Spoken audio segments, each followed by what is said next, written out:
You learn, more you will earn. અને સૌથી important મને લાગે છે કે મેડિટેશન, જેના વિશે વાત કરવી બહુ જ જરૂરી છે. Reading sense is very important. 2 frog હતા, 2 દેડકા.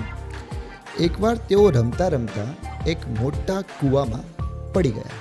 તમે નરેન્દ્ર મોદીના જીવનકાળને જો વિચારશો ને, તો જ્યારે એ નાનપણથી જ્યાં અત્યાર સુધી પહોંચ્યા છે, એમાં એમને આખું ભારત ભ્રમણ જ કર્યું છે.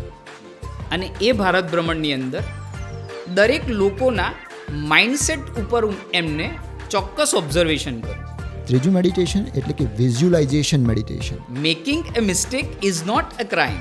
Spiritual meditation. That pipeline will become your lifeline. જેમ અર્જુનને એ પક્ષીની ફક્ત આંખ દેખાતી હતી. Always stay with the winners. આપણે અત્યારે જે વાત કરી રહ્યા છીએ એ બીટા ફ્રીક્વન્સી પર વાત કરી રહ્યા છીએ. સારા લઝાર હાર્વર્ડમાં ન્યુરોલોજિસ્ટ છે. ટોપ લેવલ ઉપર જવું છે તો તમારે ચોક્કસથી દિવસનો 1 કલાક એવો જરૂર આપવો જોઈએ. એને ફક્ત દિવસની વધારે નહીં તો 5 મિનિટ માઇન્ડફુલનેસ મેડિટેશન એ કરવું જોઈએ. કોઈ પણ એક પોસ્ચરમાં બેસીને, એ યોગ મુદ્રા હોય કે ના હોય, ફક્ત પોતાના શ્વાસ અને ઉચ્છ્વાસને ઓબ્ઝર્વ કરવાના છે. ત્યારે તમને એક અવેરનેસ આવે છે કે અહીંયા મારો શ્વાસ લેવાયો, અહીંયા શ્વાસ મુકાયો. નમસ્કાર વાલા દર્શક મિત્રો, હું મિહિર અને હું સિદ્ધાર્થ. આપ સૌનું હાર્દિક સ્વાગત કરીએ છીએ અમારા શો ઇવોલ્વ એમમાં. હું અને મિહિર એડ્યુપ્રુનર છીએ અને ઘણા વર્ષોથી એજ્યુકેશન ફિલ્ડ સાથે સંકળાયેલા છીએ. અમારી આ એજ્યુકેશનલ જર્નીમાં as a mentor of students અમે ઘણા બધા બ્રેન ચાઇલ્ડને નર્ચર કર્યા છે. તો આ જર્નીમાં અમે એક એવું તારણ લાવ્યા છીએ કે તેમના એક પર્સનલ અને પ્રોફેશનલ ગ્રોથ માટે 4 M factors are very important.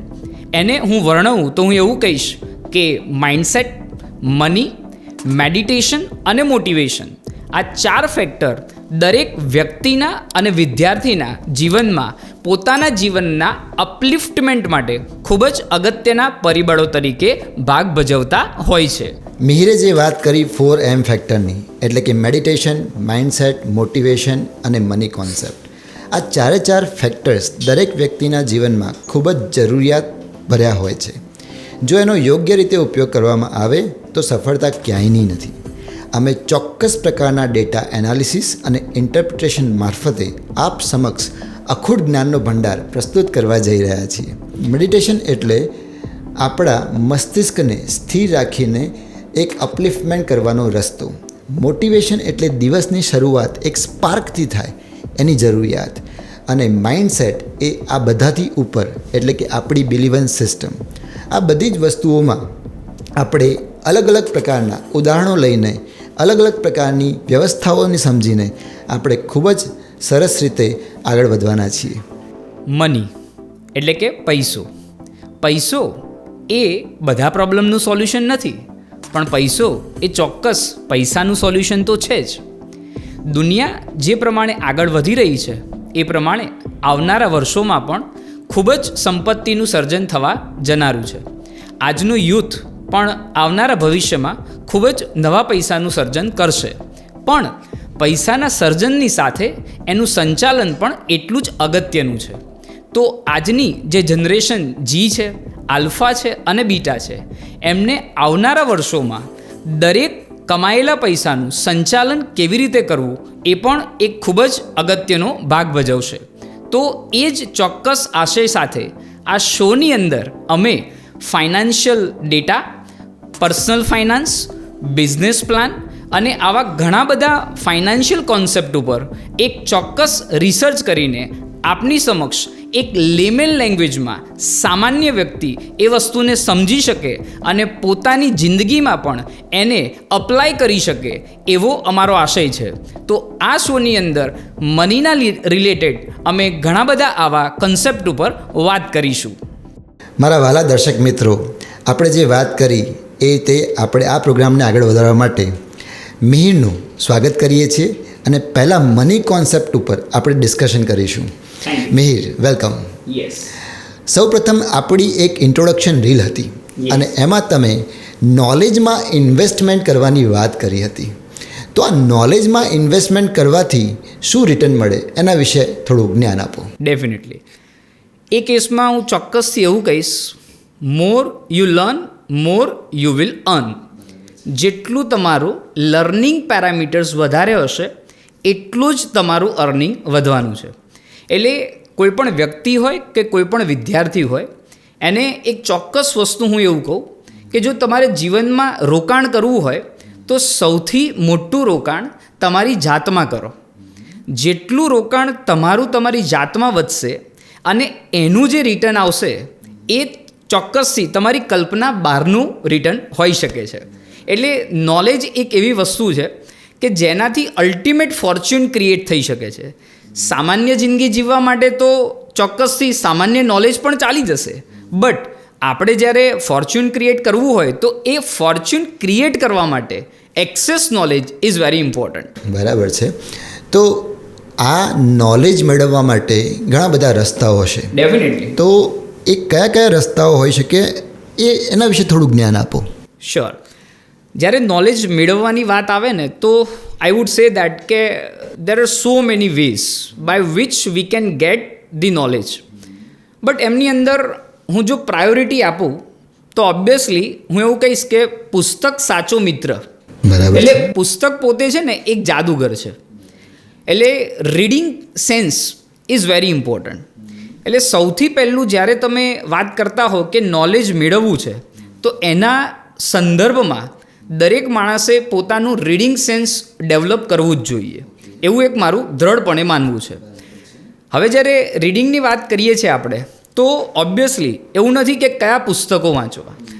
દુનિયામાં અખૂટ ભંડાર પુસ્તકોમાં પડેલો જ છે જ્ઞાનનો. તો એ ચોક્કસથી તમે વારંવાર કોઈક હેબિટ જનરેટ કરીને આ વસ્તુને સારા એક પ્લેટફોર્મ ઉપર ડિલિવર કરશો તો તમને ક્યાંકના ક્યાંક એ ફાયદો આપશે જ. હવે આ થઈ ગઈ વાત રીડિંગની. હવે હું તમને કહું કે બીજો એક કન્સેપ્ટ જો તમે લર્નિંગ કન્સેપ્ટ માટે લેવો હોય તો વી કેન સે દેટ કે ટ્રાવેલિંગ એન્ડ ઓબ્ઝર્વેશન.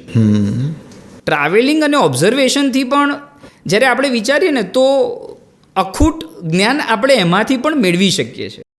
મને પ્રશ્ન થાય છે કે ટ્રાવેલિંગ અને ઓબ્ઝર્વેશન એટલે કયા સંદર્ભમાં થોડું આપણે ડિટેલમાં ચર્ચા. ચલો હું તમને એક છે ને ઉદાહરણ આપું. કે તમે જુઓ કે અત્યારના આપણે એક પોલિટિકલ એક્ઝામ્પલ લઈએ કે સેન્ટ્રલ ગવર્મેન્ટના બે નેતાની આપણે વાત કરીએ. બરાબર છે. એક છે નરેન્દ્ર મોદી અને બીજા છે રાહુલ ગાંધી. બરાબર છે. હવે તમે ઓબ્વિયસલી કયા નેતા ગમવા અને ના ગમવા એ દર્શકોના વ્યક્તિગત વિષયનો વાત છે, બટ તમે એટલું ફોકસ કરો કે નરેન્દ્ર મોદીની life journey, zero background to the prime minister, અને રાહુલ ગાંધીની જો વાત કરીએ તો એ જ કેસ તમે વિચારો કે અલ્ટિમેટલી બેકગ્રાઉન્ડ એમનું સારું જ છે, બટ તમે નરેન્દ્ર મોદીના જીવનકાળને જો વિચારશો ને તો જ્યારે એ નાનપણથી જ્યાં અત્યાર સુધી પહોંચ્યા છે એમાં એમને આખું ભારત ભ્રમણ જ કર્યું છે. સાચી વાત છે. અને એ ભારત ભ્રમણની અંદર દરેક લોકોના માઇન્ડસેટ ઉપર એમને ચોક્કસ ઓબ્ઝર્વેશન. સાચી વાત છે. અને એમની જે ફિલ્ડ છે પોલિટિકલ ફિલ્ડ, એમાં એનો ઉપયોગ એટલે કે એ લર્નિંગનો ઉપયોગ કેવી રીતે કરવો એમને એવું કહીએ ને કે આપણે ગુજરાતી ભાષામાં કે જનતાની નસ બરાબર જાણી. એટલે એ પણ એક નોલેજ ગેઇનિંગ પ્રોસેસ થઈ ગઈ. સાચી વાત છે. Exactly right. એક નોલેજ ગેઇનિંગ પ્રોસેસ થઈ ગઈ. યસ મિહિર, મને થોડું જાણવું છે કે તમે વાત કરી રીડિંગની, તમે વાત કરી ટ્રાવેલિંગ અને ઓબ્ઝર્વેશનની. યસ. આના સિવાય કયા રસ્તા હોય કે જેથી કરીને આપણે નોલેજમાં ઇન્વેસ્ટમેન્ટ કરી શકીએ? હું તમને બહુ સરસ મજાનો બીજો એક વે આપું કે જ્યારે તમારે ઓબ્વિયસલી નોલેજ લેવું છે તો છે ને એક લર્નિંગ પ્રોસેસમાં તમે બે કોન્સેપ્ટ મૂકો. એક છે ડિટેલિંગ ઓફ સક્સેસ મોડલ અને બીજું છે ડિટેલિંગ ઓફ ફેલિયર મોડલ. હવે તમે વિચારો કે સક્સેસ મોડલ સ્ટોરીઝ બધા ફોલો કરતા જ હોય. બરાબર છે. No doubt about that. અને સક્સેસમાંથી તમને ઘણું બધું શીખવા મળે, એમાં કોઈ શંકાને સ્થાન નથી. બરાબર છે. પણ જ્યારે તમે ફેલિયર મોડલ્સને પણ શીખો ને તો એની અંદર પણ ઘણું બધું લર્નિંગ છુપાયેલું હોય. સાચી વાત છે. એટલે ઘણીવાર આપણે કહીએ છીએ ને experience is the best teacher. 110%. વાત સાચી જ છે. બટ એ અનુભવ તમારો જ હોવો જરૂરી નથી. Let us take one simple example. Thomas Alva એડિશને જ્યારે બલ્બની શોધ કરીને ત્યારે એ બલ્બની શોધમાં જ્યારે એકચ્યુઅલી બલ્બ શોધાયો ત્યારે 10,000 વખત એ ફેલ થયા હતા. હવે જ્યારે એમને પૂછવામાં આવ્યું કે આ ફેલિયર છે તો એમને બહુ સરસ મજાની વાત કરીને કીધું કે ના, આ ફેલિયર નથી.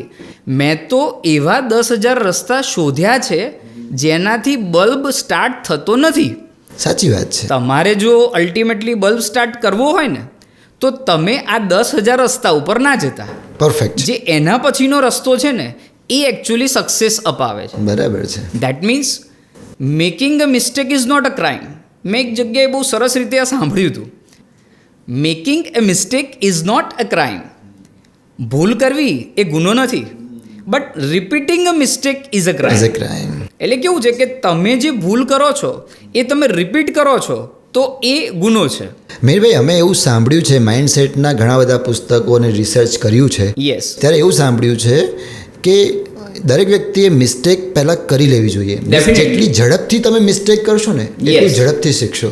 અને એ જ પેરામીટરમાં હું થર્ડ સેન્ટેન્સ એડ કરું કે જ્યારે તમે ભૂલ કરશો તો એ ભૂલમાંથી કંઈક શીખવાના છો. એક્ઝેક્ટલી. એટલે એટ ધ એન્ડ તમે એવું કહેવાય કે જ્યારે making a mistake is not a crime, repeating a mistake is a crime. Perfect. But not learning from the mistake is the worst crime. એટલે જો તમે તમારી ભૂલમાંથી શીખતા નથી ને તો એ સૌથી મોટો ગુનો છે.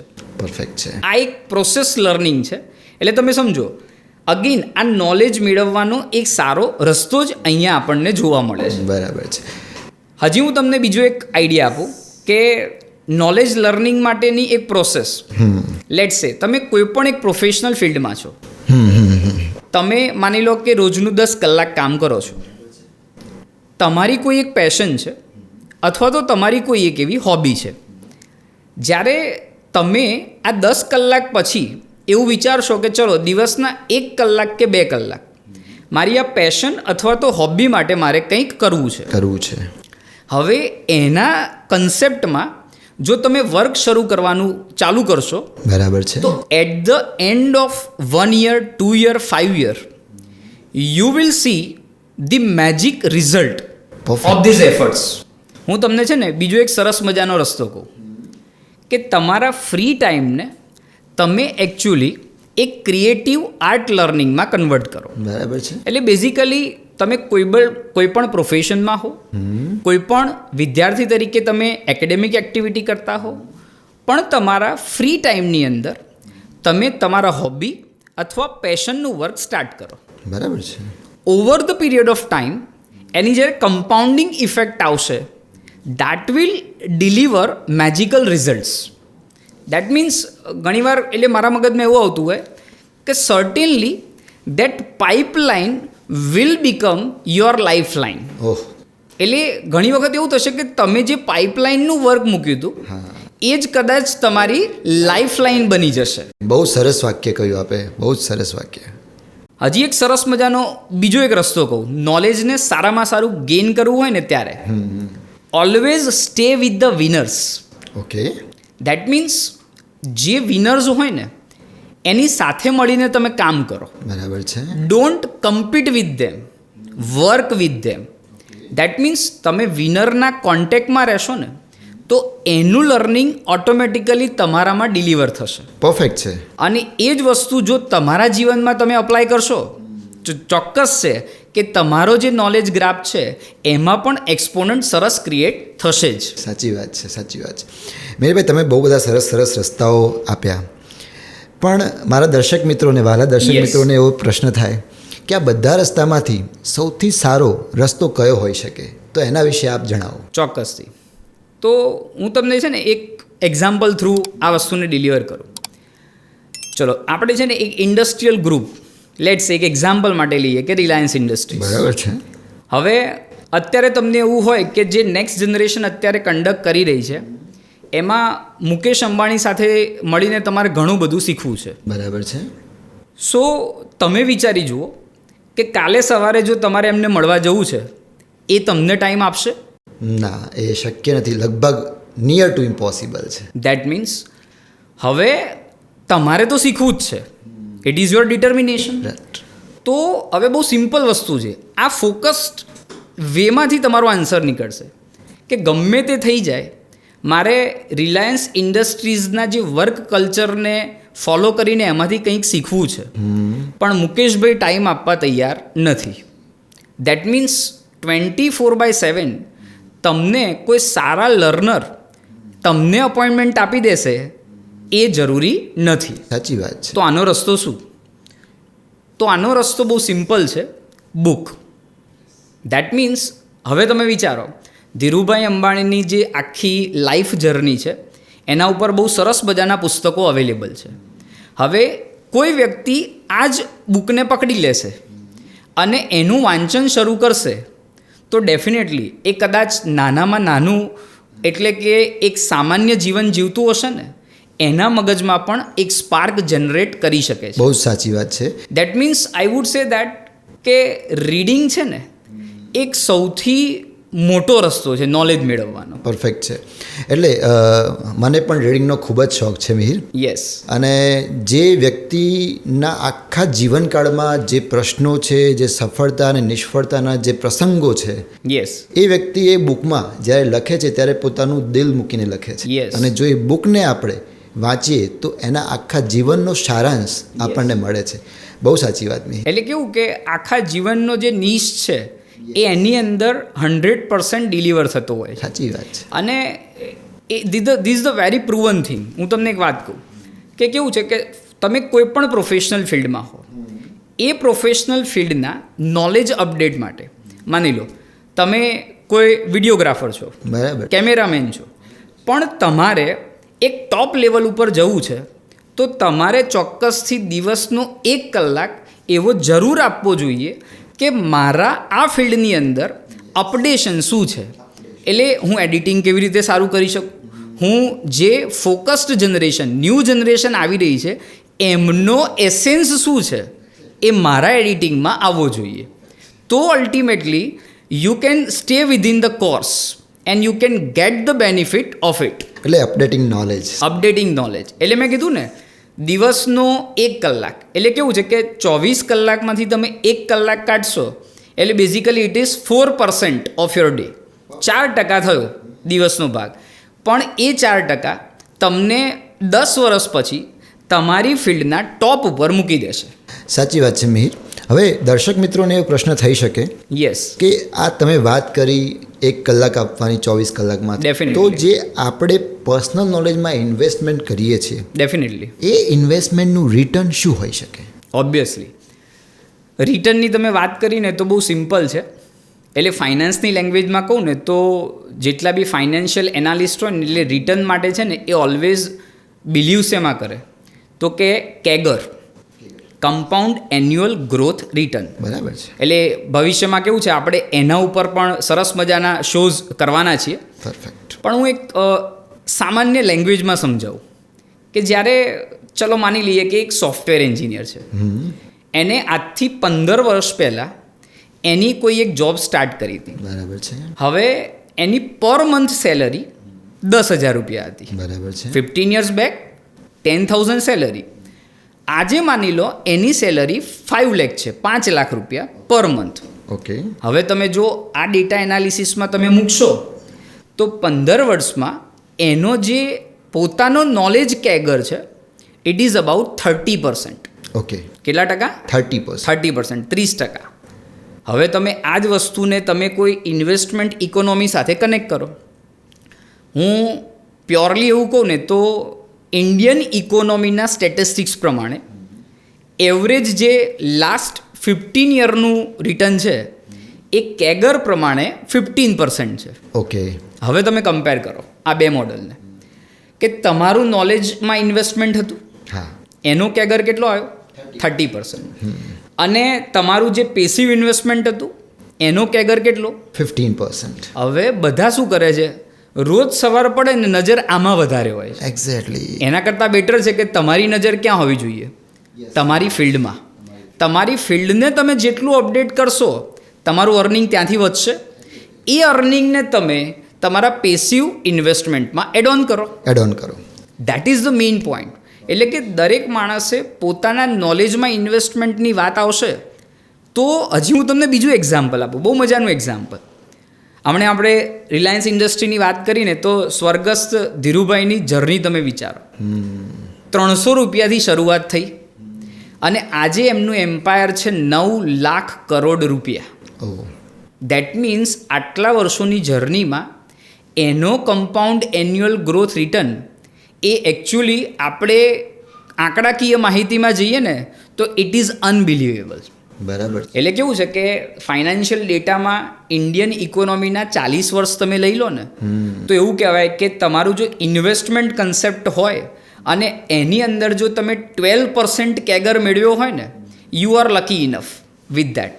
હવે તમે નોલેજ સાથે આ રિટર્નને કમ્પેર કરીને વિચારજો કે દરેક માણસે પહેલાં ઇન્વેસ્ટમેન્ટ ક્યાં કરવું જોઈએ, નોલેજમાં કરવું જોઈએ કે પછી બીજા ઇન્વેસ્ટમેન્ટ ઉપર નજર કરવી? ના, એ પ્રૂવ થઈ જ જાય છે કે દરેક વ્યક્તિએ પહેલાં નોલેજમાં ઇન્વેસ્ટમેન્ટ કરવું જોઈએ. મિહિરભાઈ, તમે કહ્યું કે નોલેજ વધશે એટલે ઓટોમેટિકલી અર્નિંગ વધશે. યસ. તો આ જે અર્નિંગ વધ્યું ત્યારબાદ જે પૈસાનું સંચાલન કરવાનું હોય ડેફિનેટલી, તો એ સંચાલન જીવનમાં આજના જીવનમાં દરેક વ્યક્તિને, મારા દર્શક મિત્રોને અથવા તો દરેક વ્યક્તિને એ કેટલું જરૂરી છે એના વિશે જ્ઞાન આપો. ચોક્કસથી. હવે કેવું છે કે આના ઉપર આપણે જ્યારે વાત કરીએ ને તો દરેક માણસના જ્યારે એક પ્રોફેશનલ જર્નીમાં સ્ટાર્ટ કરે ને તો સૌથી પહેલાં જે સ્કૂલ એજ્યુકેશનમાં હજી સુધી સિલેબસમાં નથી. હા, આપણે એવું વિચારીએ કે NEP 2020 જ્યારે ઓફિશિયલી ઇમ્પ્લિમેન્ટ થઈ જાય દરેક સ્કૂલની અંદર તો પર્સનલ ફાઇનાન્સ ઉપર બી સરસ મજાના સબ્જેક્ટ આવશે, પણ હજુ એ આવશે. હવે એનો મતલબ અત્યારની જે જનરેશન છે કે જે 12th સ્ટાન્ડર્ડ પછી પાસ આઉટ છે કાં તો પ્રોફેશનલ જર્નીમાં છે, એ લોકોએ બધાએ એક ચોક્કસ પ્રકારના બજેટિંગ કોન્સેપ્ટ ઉપર વર્ક કરવું જ પડે. તો આ બજેટિંગ કોન્સેપ્ટ ઉપર ફરી ક્યારેક આપણા જ શોમાં એક સરસ મજાનો એક સેપરેટ કોન્સેપ્ટ લઈને આપણે પ્રસ્તુત થઈશું. તો મારી એક છેલ્લી એડવાઇસ એવી રહેશે બધા જ દર્શક મિત્રોને કે be a self learner. Create yourself like a habit machine and that will ultimately create fortune within yourself. બહુ જ સરસ. તો મિહિરભાઈએ જે આજે વાત કરી, જે મની કોન્સેપ્ટ પર વાત કરી, મારા વાલા દર્શક મિત્રો, આપને એમાં ખૂબ જ મજા આવી હશે અને એના માટે હું મિહિરનો ખૂબ જ આભાર માનું છું. Mihir, thank you so much for providing such a nice full insight on money concepts. Thank you very much. Thank you very much.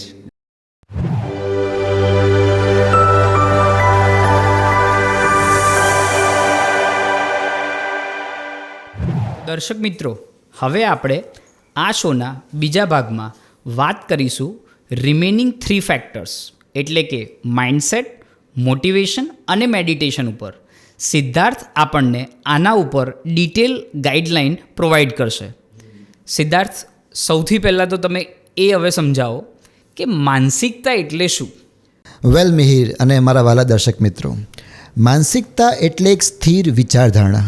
દરેક વ્યક્તિની અલગ અલગ વિચારધારણા હોય છે. ડેફિનેટલી દરેક વ્યક્તિએ એના જીવનમાં જે પ્રોબ્લેમ્સ આવે છે અથવા તો એ પ્રોબ્લેમ્સ માટે જેવો પ્રતિભાવ આપે છે તે એની માનસિકતાને આધારે આપે છે. યસ. એનું બોર્ન એન્ડ બોટઅપ જેવા સંજોગોમાં થયું છે એ પણ એની એક માનસિકતા ડિફાઇન કરી દે છે. ઓકે. એટલે માનસિકતા એ 2 પ્રકારની હોય. યસ.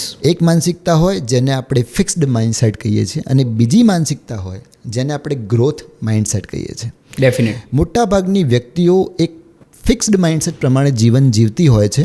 યસ. અને એમાં ઘણી વખત કેવું હોય છે કે એમનો લર્નિંગનો જે આસ્પેક્ટ હોય એ પૂરેપૂરો દેખાતો નથી.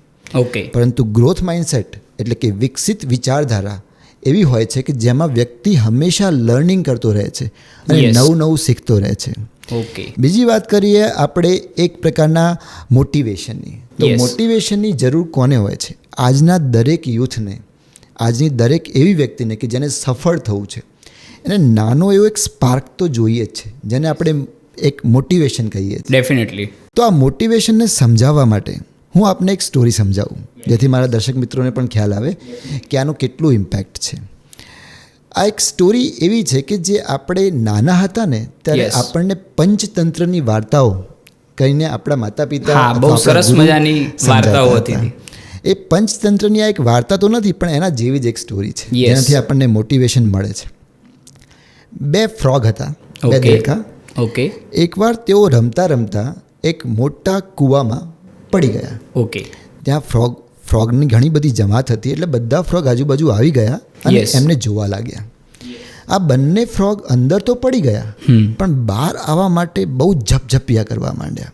ઓકે એ સ્લોપ એવો હતો કે એ ઝડપથી ચડી શકતા નહોતા. જેટલી વખત ચડે એટલી વખત પડી જાય, અને ડેફિનેટલી થોડું ચીકણું પણ હતું, એટલે એમને ચડવામાં અને બહાર નીકળવામાં બહુ જ પ્રોબ્લેમ થતો હતો. ઓકે હવે થયું એવું કે આ બધા ફ્રોગ જે આજુબાજુ હતા, યસ એમણે એ બંનેને જોયા, એ બંનેને પ્રયત્ન કરતા જોયા, અને એમને એવું લાગ્યું કે આ બંને બહાર નહીં નીકળી શકે.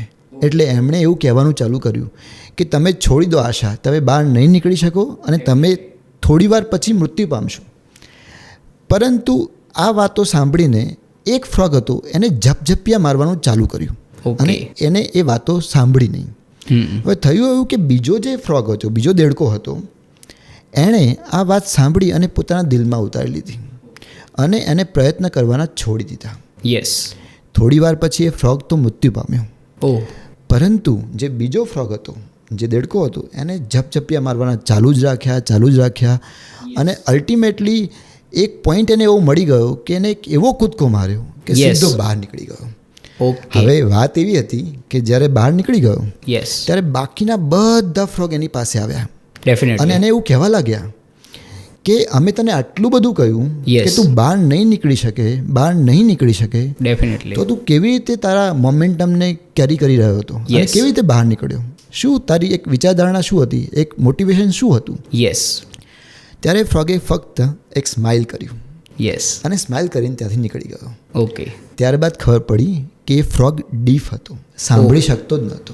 હો અને બાકીના જે બધા ફ્રોગ હતા ને, યસ એની જે એક્ટિવિટી હતી ને, Definitely. એને તો એ ઇન્સ્પિરેશન માનતો હતો, ચીયરઅપ કરતા હતા, એટલે એને એવું લાગતું હતું કે આ બધા મને ચીયર અપ કરી ચીયરઅપ રહ્યા છે કરી રહ્યા છે. એ ચીયરઅપથી એ બહાર નીકળી ગયો. એટલે મોટિવેશન આ એક એવું પરિબળ છે, જ્યારે તમને કોઈ ચીયરઅપ કરે, એક મોટિવેટ કરે, એટલે ઓકે જેમ હનુમાનજીએ આખો દરિયો લાંઘી નાખ્યો હતો, Yes, એવી રીતે definitely. માણસ ક્યાંય ને ક્યાંય નીકળી જાય. તો આની અંદર છે ને બીજો એક પર્સપેક્ટિવ હું મારી તરફથી એડ કરું કે જે મારા મગજમાં આવી રહ્યો છે કે તમે કીધું કે એ દેડકો છે ને સાંભળી નહોતો શકતો. ચલો માની લઈએ કે કદાચ એ દેડકો સાંભળી શકતો હોત, તો હું એવું કહું કે જેટલા લોકો એને કહેતા હતા કે બહાર આવી જા, તો એ દેડકાએ એવું કર્યું કહેવાય એના માઇન્ડસેટ પ્રમાણે કે ઇગ્નોર ધ નોઇઝ. યસ તમે એ લોકો શું કહી રહ્યા છે એમનું ના સાંભળો, યસ તમે તમારે શું કરવું છે અને તમારા ગોલ સાથે તમે લિંક રહો. લિંક રહો. હું આની સાથે છે ને મને બીજી એક વસ્તુ યાદ આવી રહી છે, એટલે બી શેર કરું છું. આપણા ઇન્ડિયન ઇન્ડસ્ટ્રીયલ ફેટર્નિટીમાં વેદાંતા ગ્રુપ છે, એના ડાયરેક્ટર અનિલ અગરવાલ. બરાબર. હમણાં રિસેન્ટલી હું એક આર્ટિકલ વાંચતો હતો ને, એટલે એમના એક આર્ટિકલ હતો સરસ મજાનો. એટલે એમને જ્યારે વેદાંતાના સક્સેસ વિશે પૂછવામાં આવ્યું ને, તો એમને બહુ સિમ્પલ લેંગ્વેજમાં કીધું, don't talk about week and years. મને ડિકેડ સુધી કોઈ રિઝલ્ટ નહોતું મળ્યું. એટલે મેં 10 વર્ષ મૂકી દીધા ને વેદાંતામાં, ત્યાં સુધી મને કોઈ રિઝલ્ટ નહોતું મળ્યું, પણ મેં આ વસ્તુને છોડ્યું નહીં, અને now you can see the success. એટલે કેવું છે, ડેઝની લાઈફ તો આવી હોય જ છે કે up and down. Yes yes. But તમે જ્યારે સાચો પ્રયત્ન કરતા રહેશો ને, તો ઓવર ધ ડિકેડ તમે ઇવોલ્વ એક્સપોનેન્શિયલી થવાના જ છો. Perfect. That is the main story outcome from this concept. Perfect example છે મિહિરા. અને ત્યારબાદ મેં માઇન્ડસેટ વિશે તમને થોડું જ્ઞાન આપ્યું, થોડું મેં તમને મોટિવેશન સમજાવ્યું, યસ અને સૌથી ઇમ્પોર્ટન્ટ મને એવું લાગે છે કે મેડિટેશન, જેના વિશે Yes. વાત કરવી બહુ જ જરૂરી છે. તો આ મેડિટેશન એક્ઝેક્ટલી કહેવાય શું? એ વ્યક્તિગત જીવનમાં અને વિદ્યાર્થી જીવનમાં કોઈ માણસને સામાન્ય રીતે સમજવું હોય તો એ થોડો તમે પ્રકાશ પાડો ને. ચોક્કસથી. મેડિટેશન એટલે કોઈ પણ વ્યક્તિ સામાન્ય લેમેન લેંગ્વેજમાં એવું બોલી શકે છે કે ધ્યાનમાં રહેવું. યસ જો કે મેડિટેશનના ઘણા બધા પ્રકારો છે. ડેફિનેટલી. મેડિટેશનના અલગ અલગ પ્રકારો છે, અલગ અલગ ટૂલ્સ છે, યસ અલગ અલગ પ્રકારના સૂર છે કે જેના થ્રુ મેડિટેશન કરી શકાય છે. ઓકે પરંતુ મેડિટેશનને મેં 4 રીતે વ્યાખ્યાયિત કરેલું છે. Okay. 4 પોઈન્ટ્સમાં ક્લાસિફાય કરેલું છે. ડેફિનેટલી. પહેલું મેડિટેશન એટલે કે માઇન્ડફુલનેસ મેડિટેશન. ઓકે, બીજું મેડિટેશન એટલે કે આપણે ફોકસ્ડ મેડિટેશન કહેવાય છે, Fine. એ પ્રકારનું મેડિટેશન. રાઈટ. ત્રીજું મેડિટેશન એટલે કે વિઝ્યુલાઇઝેશન મેડિટેશન, Yes. વિઝ્યુલાઇઝ કરવું અને મેડિટેટ કરવું. ડેફિનેટલી. અને ચોથું મેડિટેશન એટલે કે આપણા ભારત વર્ષમાં Yes. સૌથી વધારે પ્રખ્યાત છે એવું મંત્રોચ્ચાર સાથેનું meditation, spiritual Very meditation. nice. એટલે આ જે 4 પ્રકારના મેડિટેશન છે એમાંથી હું તમને થોડું દરેક વિશે સમજાવું. યસ. માઇન્ડફુલનેસ મેડિટેશન એટલે સિમ્પલ, આપણે આપણા શ્વાસ અને ઉચ્છ્વાસ ઉપર Okay. જ્યારે ધ્યાન રાખીએ છીએ અને ફક્ત આંખો બંધ કરીને આપણે શ્વાસને ઓબ્ઝર્વ કર્યા કરીએ છીએ, ઓકે, અને માઇન્ડફુલનેસ એટલે બ્રીધિંગ પેટર્ન ઉપર જ આપણું ફોકસ રહેશે. બ્રીધિંગ પેટર્ન ઉપર ફોકસ Got રહેશે. it. ફોકસ્ડ મેડિટેશન એટલે તમે કોઈ ઓબ્જેક્ટને જુઓ છો Yes. અને ઓબ્જેક્ટ માટે તમે એને મેડિટેટ કરીને એને જોયા કરો છો, એની ઉપર ધ્યાન રાખો છો. અર્જુનને જેમ હા. દેખાતું હતું એ રીતે. યસ, અર્જુનની Yes. સ્ટોરી. યસ. જેમ અર્જુનને એ પક્ષીની ફક્ત આંખ દેખાતી હતી, Yes. બાકી બધા પાંડવો અને કૌરવોને Yes. આખું ઝાડ દેખાય, આખું પક્ષી દેખાય, ઘણી વખત તો દરિયો પણ દેખાય. Definitely. ઓકે, પણ અર્જુન જેવું ફોકસ્ડ મેડિટેશન, યસ. એને કહેવાય ફોકસ્ડ મેડિટેશન. મને છે ને આના ઉપરથી એક વાત મગજમાં આવે એટલે એ બી શેર કરું કે I was reading one book, એટલે એની અંદર લખેલું હતું કે જ્યારે દુનિયાના 2 મહાનતમ માણસો કહી શકીએ આપણે, એક કોમ્પ્યુટરની ફિલ્ડના બિલ ગેટ્સ અને બીજા મહાનતમ ઇન્વેસ્ટર વોરન બફેટ. હવે એક ડિનર મિટિંગમાં એમના જ મધર હતા કોઈકના, ઓકે, એટલે એક્ઝેક્ટલી મને ખબર નથી કોના મધર હતા, પણ એમના કોઈકના મધર હતા. એમને કીધું, બધા સક્સેસફુલ પર્સન જ હતા, બધા બેઠા હતા. ઓકે, એટલે એમને કીધું કે તમે તમારી સક્સેસને તમે 1 વર્ડમાં તમે લખો આ ચીટની અંદર, જે બરાબર ચીટ છે. હું તમને આપું છું. બરાબર છે. બધાએ ચીટમાં લખ્યો વર્ડ. આ 2 માણસ એવા હતા, આ 2 વ્યક્તિ એવા હતા, વોરન બફેટ અને બિલ ગેટ્સ. એમને સિમ્પલ એ પર્ટિક્યુલર ચીટમાં લખ્યું હતું, always stay focus. That means તમારો જે થોટ છે કે મેડિટેશન અને ફોકસ એ ફરી પાછું મની સાથે લિંક લિંક થઈ જાય છે. That is very important. અને ત્યારબાદ મિહિર, ત્રીજું જે મેડિટેશનનો પ્રકાર છે વિઝ્યુલાઇઝેશન. ઓહ, જો દરેક વ્યક્તિને સફળ થવું હોય ડેફિનેટ. તો સૌથી સરળ રસ્તો છે વિઝ્યુલાઇઝેશન મેડિટેશન.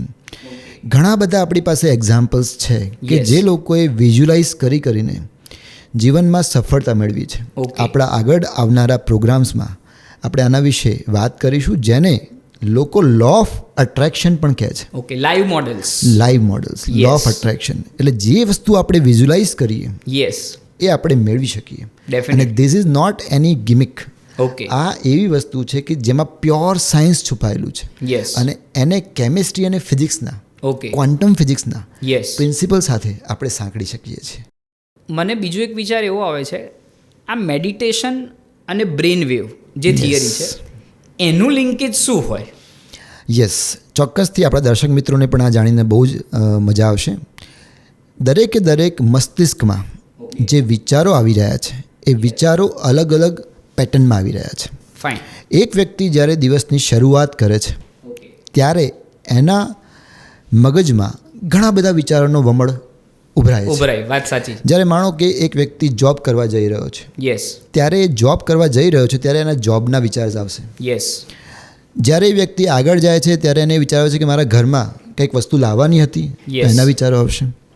જ્યારે આગળ જાય ત્યારે પાછા એવા વિચારો આવશે કે મારા બાળકોના એજ્યુકેશનમાં કંઈક ખૂટી રહ્યું છે. યસ, આ બધા વિચારો ઉપર જો એ કેન્દ્રિત કરે તો કોઈ પણ એક પ્રકારના વિચારને મહત્ત્વ ના આપી શકે ગોટ ઇટ. અને સફળતા ના મળે. એટલે બ્રેઇન વેવ ખાસ કરીને આપણે એને 5 પ્રકારે ક્લાસિફાય કરીએ છીએ, ઓકે, જેને શોર્ટમાં GBAT અને D બોલીએ છીએ.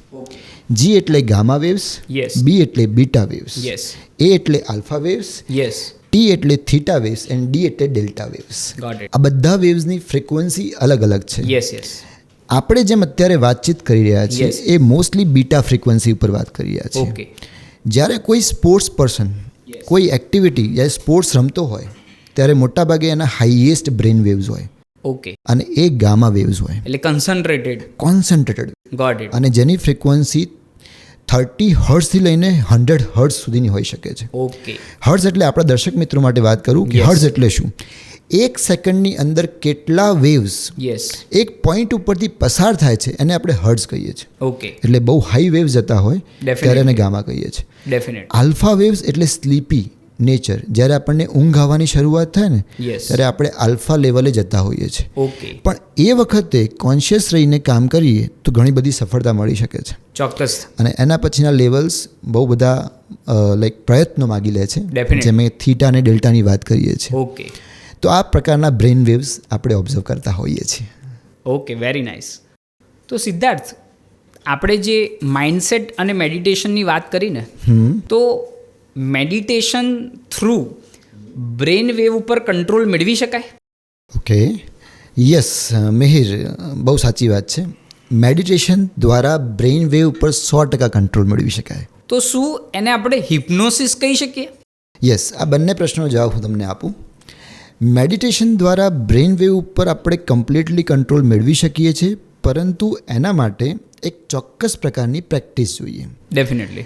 આપણે અત્યારે જે વાત કરી રહ્યા છીએ એ Yes. બીટા ફ્રીક્વન્સી પર વાત કરી રહ્યા છીએ. Okay. નોર્મલ વાત થતી હોય ને બીટા ફ્રીક્વન્સી કહેવાય. યસ. પરંતુ જ્યારે તમે મેડિટેટિવ સ્ટેટમાં હોવ છો ત્યારે તમે આલ્ફા ફ્રીક્વન્સીમાં જાઓ છો. Got it. એટલે સિમ્પલ વસ્તુ છે કે જ્યારે તમે મેડિટેટિવ સ્ટેટમાં જાઓ છો એટલે બ્રેન વેવ્સ કંટ્રોલમાં આવે છે. ઓકે. અને એવી રીતે આમાં કંટ્રોલ મળી શકે. તમે વાત કરી મને હિપ્નોસિસની. યસ. હવે હિપ્નોસિસ બે પ્રકારના હોય.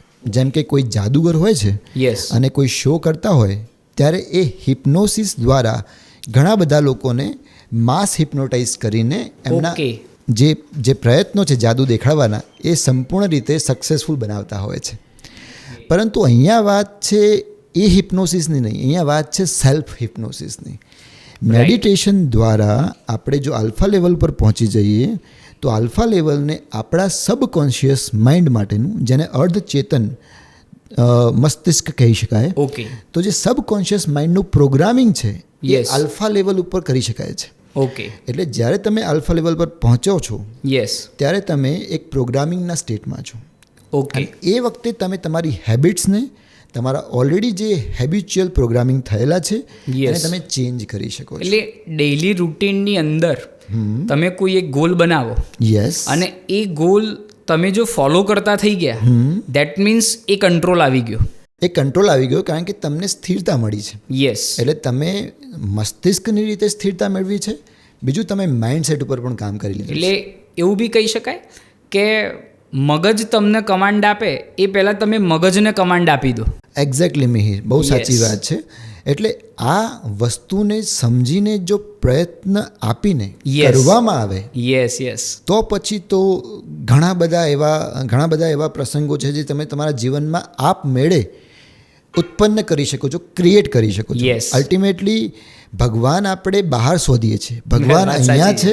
છે. અને ભગવાન એટલે કે આપણે પોતે ક્રિએટર છીએ. ડેફિનેટલી. બસ આપણે એને ઓળખવાની જરૂર છે. અને મેડિટેશન એટલે કે આપણા માઇથોલોજીમાં Yes. તો લખેલું જ છે કે ધ્યાન એટલે એક બહુ જ જરૂરિયાતની વસ્તુ, એ કરવું જ જોઈએ. ડેફિનેટલી. તો હવે કોઈ પણ સામાન્ય વ્યક્તિ હોય એને એની રૂટીન લાઈફમાં આ મેડિટેશનને ઇનકોર્પોરેટ કરવું હોય તો કેવી રીતે કરી શકાય? યસ, વેલ મિહિર, જો દરેક વ્યક્તિને આ મેડિટેશનને પોતાના રોજિંદા જીવનમાં યસ. ઇનકોર્પોરેટ કરવું હોય અને સ્ટાર્ટ કરવું હોય તો કેવી રીતે કરી શકે? એના માટે સૌથી પહેલાં હું એવું કહીશ કે એને ફક્ત દિવસની વધારેની તો 5 મિનિટ ઓકે. માઇન્ડફુલનેસ મેડિટેશન જે આપણે વાત કરી એ કરવું જોઈએ. અને એ કરવા માટે એને ફક્ત અને ફક્ત કોઈ પણ એક પ્રકારના પોસ્ચરમાં, Yes. એવું જરૂરી નથી કે કોઈ યોગના પોસ્ચરમાં બેસવું. ઓકે. ડેફિનેટલી એની ઇમ્પેક્ટ અલગ હોઈ શકે, પરંતુ સ્ટાર્ટ કરવા માટે કોઈ પણ એક પોસ્ચરમાં બેસીને એ યોગ મુદ્રા હોય કે ના હોય, યસ.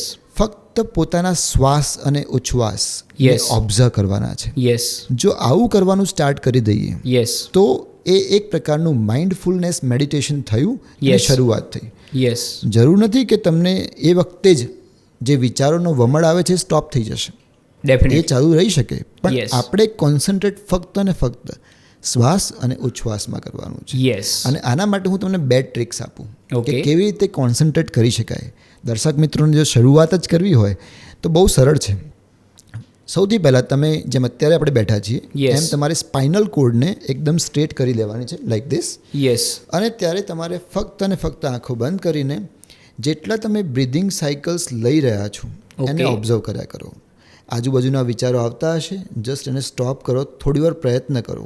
યસ. પ્રયત્ન નિષ્ફળ થશે, ઘણી વખત સફળ થશે, પણ Yes. તમે આ રીતે સિમ્પલ બેસીને આંખો બંધ કરીને તમે ફક્ત શ્વાસને ઓબ્ઝર્વ કર્યા કરો. આ પહેલો રીત, ડેફિનેટ. આ પહેલી રીત. યસ. બીજી રીત, જો ઘણા લોકો એવું કહેતા હોય કે મને ખબર જ નથી પડતી કે શ્વાસ અને ઉચ્છ્વાસ કેવી રીતે આવે છે ને જાય છે, ને મને એ અન્ડરસ્ટેન્ડિંગ નથી આવતી, તો Yes. કેવી રીતે કરીએ? તો બીજો રસ્તો, તમારે સૂઈ જવાનું, Definitely. સીધા સૂઈ જવાનું. એટલે સ્પાઇનલ કોર્ડ તો સીધી થઈ જ ગઈ. યસ. તમારે કોઈ પણ એક પુસ્તક લઈને તમારા સ્ટમક ઉપર અહીંયા મૂકી દેવાનું. યસ. જ્યારે આપણે શ્વાસ લઈએ છીએ ત્યારે આપણી હવા ભરવાના કારણે આ જે પેટ છે થોડું Yes. ઉચકાય છે. ડેફિનેટલી. એટલે જ્યારે તમે શ્વાસ લો છો ત્યારે પેટ ઉચકાય છે અને શ્વાસ છોડો છો ત્યારે Yes. પેટ નીચે જાય છે. ત્યારે શું થાય છે કે ત્યારે તમને એક અવેરનેસ આવે છે કે અહીંયા મારો શ્વાસ લેવાયો, અહીંયા Yes. શ્વાસ મુકાયો. મુકાયો. અને આવી રીતે પણ તમે અવેરનેસને ક્રિએટ કરી શકો છો. Yes. એટલે શરૂઆત કરવા માટે આ બેસ્ટ રસ્તો છે.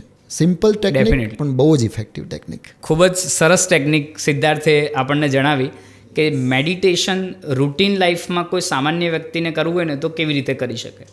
સિદ્ધાર્થ, હજી એક મારા મગજમાં પ્રશ્ન છે કે અત્યારે હું જે જોતો હોઉં છું, કારણ કે આપણે એજ્યુકેશન ફિલ્ડમાં છીએ, તો આપણા જ સ્ટુડન્ટ્સ એમના ડેઇલી રૂટીનમાં કન્ટિન્યુઅસ એક્ટિવિટી સાથે જોડાયેલા હોય છે. બરાબર છે.